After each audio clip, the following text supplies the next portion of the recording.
What's up, y'all? Goofy Rexy here. Hope everybody is doing well, and we're going to be doing an updated video here to the best characters for your early to mid-game content in Marvel Strike Force. We usually make an updated video or do this every couple patches, right? So the last one that we did was patch 6.3. Today we're going to be doing patch 6.4 because there are some new characters that are farmable now, some characters that got some reworks that we're going to be talking about on this list here.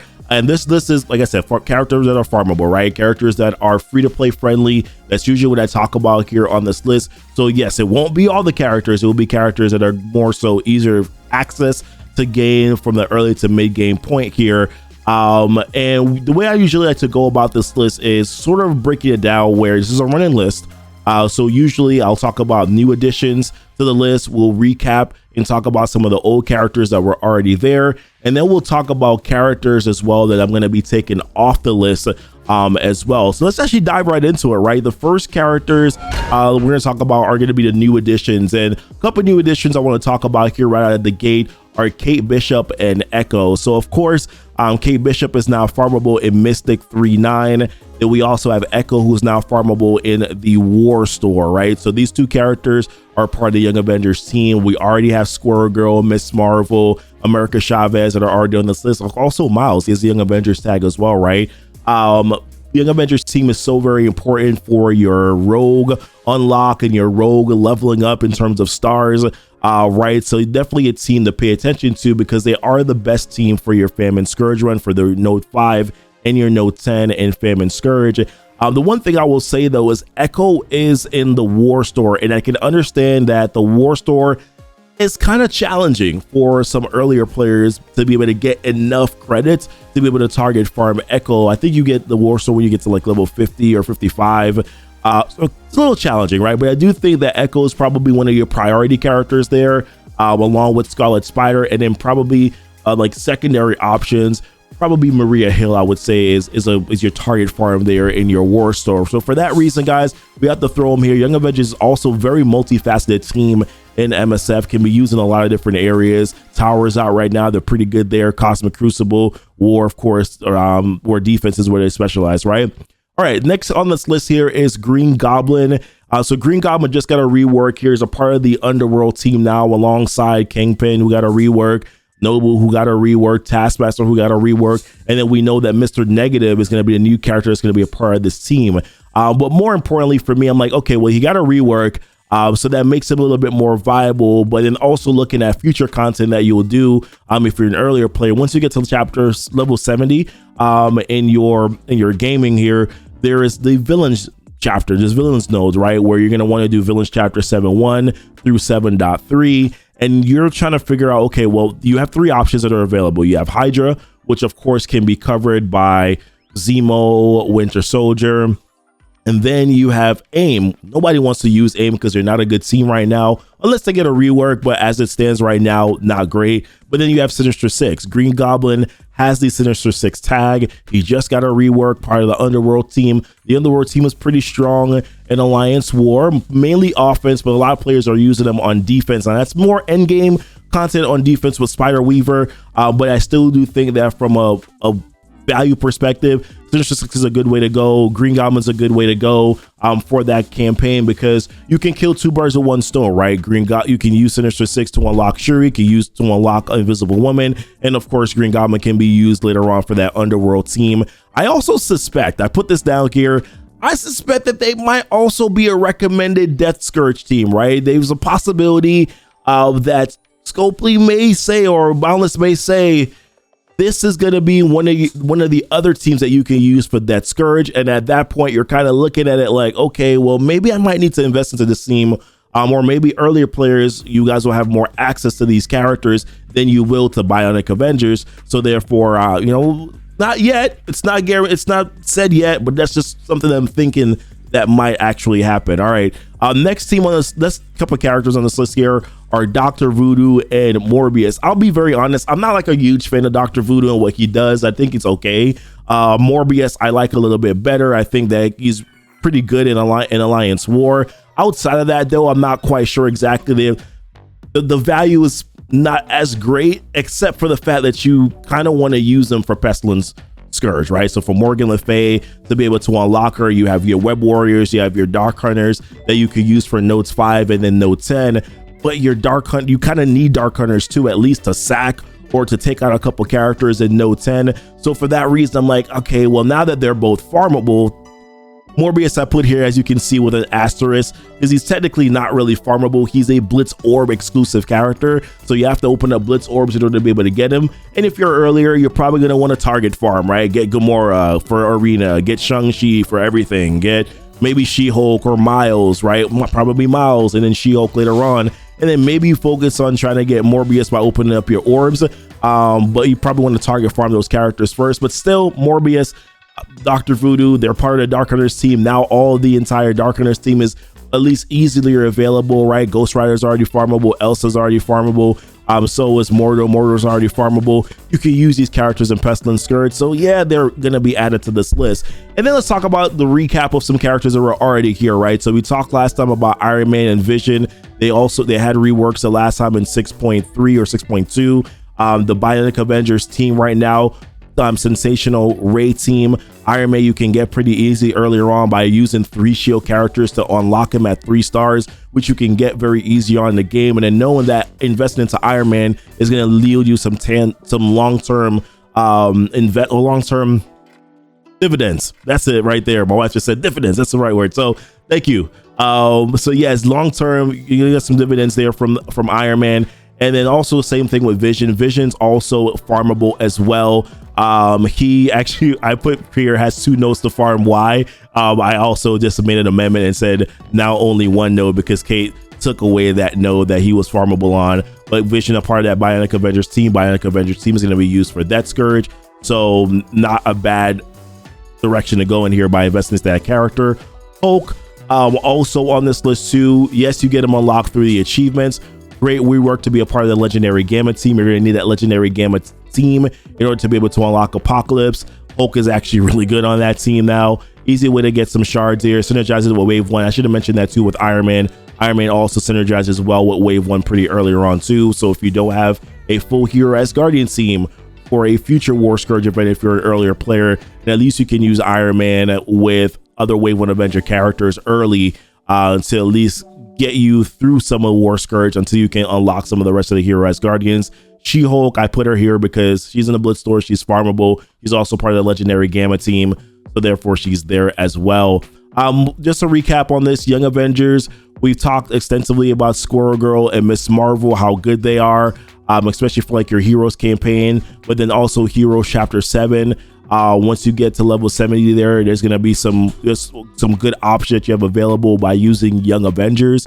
America Chavez is kind of a character that you can get a little bit later on. I forgot to put her down here, but it's a character that you can use a little bit later on. I think she's also in the Mystic campaign, or maybe she's in the Nexus campaign.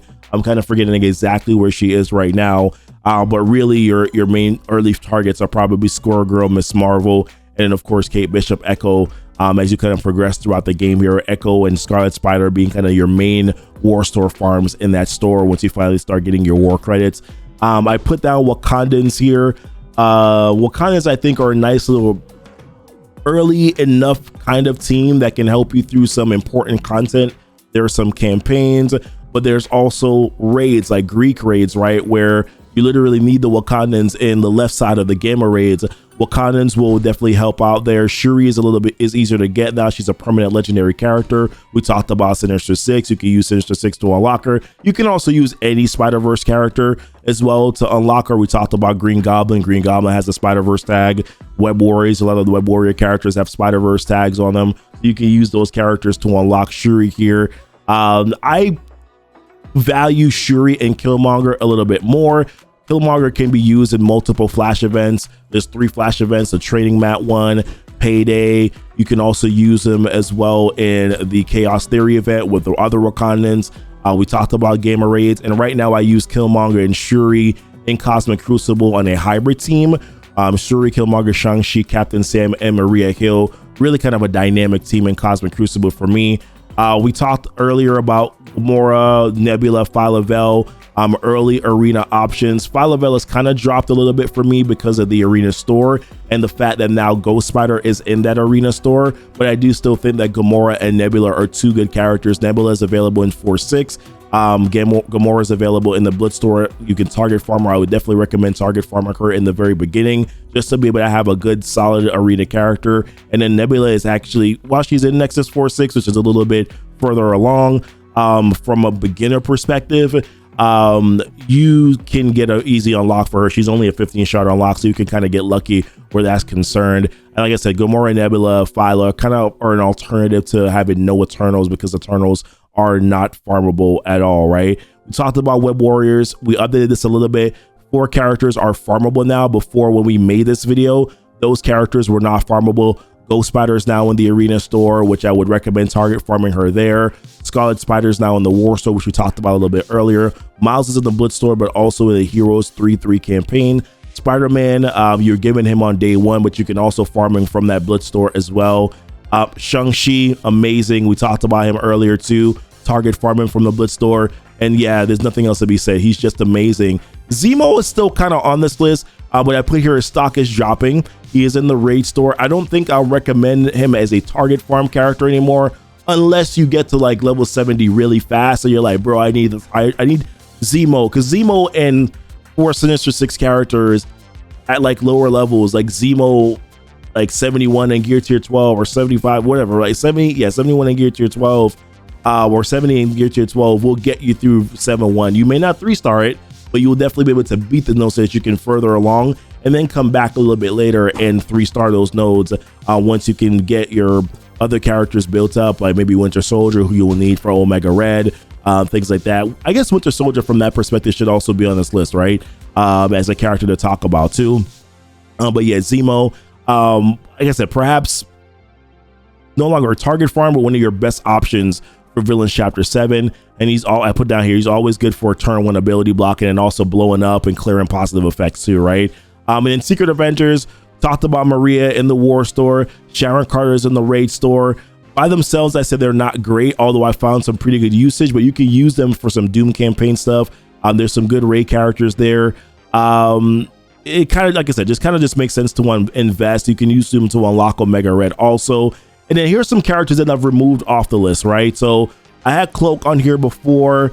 His value is dipped considerably. Like, I'm not using him in any endgame content. And a lot of this, and what I'm doing is I'm trying to recommend characters that are used in endgame right now. If they're not using endgame at the current moment, I typically tend to sort of not recommend them or talk about them, or if they're not needed for anything specific, I try not to talk about them. Cloak is not needed for anything specific. Like, you can get away with not using Cloak at all in this game completely. So therefore he's on this list. Shatterstar and Longshot I removed off this list, although I'm sort of reluctant to do it, but you got to hear me out on this one, right? Like, yes, you do need them to unlock Adam Warlock, but he's not necessarily like have to get legendary. If you're in the early to mid game portion, you'll be fine. Yes, I'm using them in end game, very important end game team. Infinity Watches, but it's hard for me to say, hey, if you're an earlier player, should you try to get Infinity Watch? There's just so many other good legendary teams now, like the Horseman teams, where I'm like, you're probably better off putting time and investment to try to get those characters and to try to get Adam Warlock. So therefore I will pause on this one. Also, Shatterstar is in the War store, so it's just tough for me to recommend farming Shatterstar from that War store because of the other characters that are there and your not vast allotment of war credits that you're going to be getting, right? So therefore, that's the reason why I kind of removed them off this list. We have some honorable mentions here, aka some pay or hard to get options, because I know that there are some players that are going to spend some money. Kestrel is hard to get. She's in the premium ore, but you can land shards for her. You can also spend to unlock her if you're close. I put Kingpin on here. You're kind of like, but bro, he's farmable. He's a Nexus 7-9. It's going to take a little time for you to be able to get to Nexus 7-9, but once you do get there, sure, you can target farm him. And I do think that Kingpin actually has a lot of really solid value, like the offense up, defense up. He spawns with his bodyguards, and then they taunt on turn 1. I mean, really actually some cool, nice utility mechanics that are actually there, and I like with Kingpin, so you can actually find some good value. However, I'm kind of like, it's late Nexus campaign. Maybe I'll put them up on the list earlier. You let me know. Eternals, not farmable. Emma, milestone orbs, you can't guarantee those shards. Spider-Punk, arena orbs, you can't guarantee those shards either. So therefore, that's the reason why I kind of have them as honorable mentions that are on this list. So that's it for me, guys. Let me know what your thoughts are on, you know, some of these characters, anyone that should be taken off the list, anyone that should be adding onto the list. But hopefully me doing these lists and updating this stuff is helpful for you guys, just to kind of keep you on track, right, in regards to what you should do. Like I said, these are not the only characters, but these are what I think are some of the best characters to target, right? That's why the list says best, not all, or not everyone that's available. So listen, appreciate you guys watching the video. Don't forget to like and subscribe to the channel if you haven't done so already. We do a lot of beginner content on this channel. We do a lot of other stuff on this channel as well, to try to help to navigate this game and the pitfalls that are there. Listen, like and subscribe to the channel here, hit the notification bell so that you know when the videos do go live. Leave a comment, all that stuff too. That helps out the YouTube algorithm to make sure that this video can reach as many viewers that need this content as well. But until next time, guys, y'all be blessed, y'all be safe.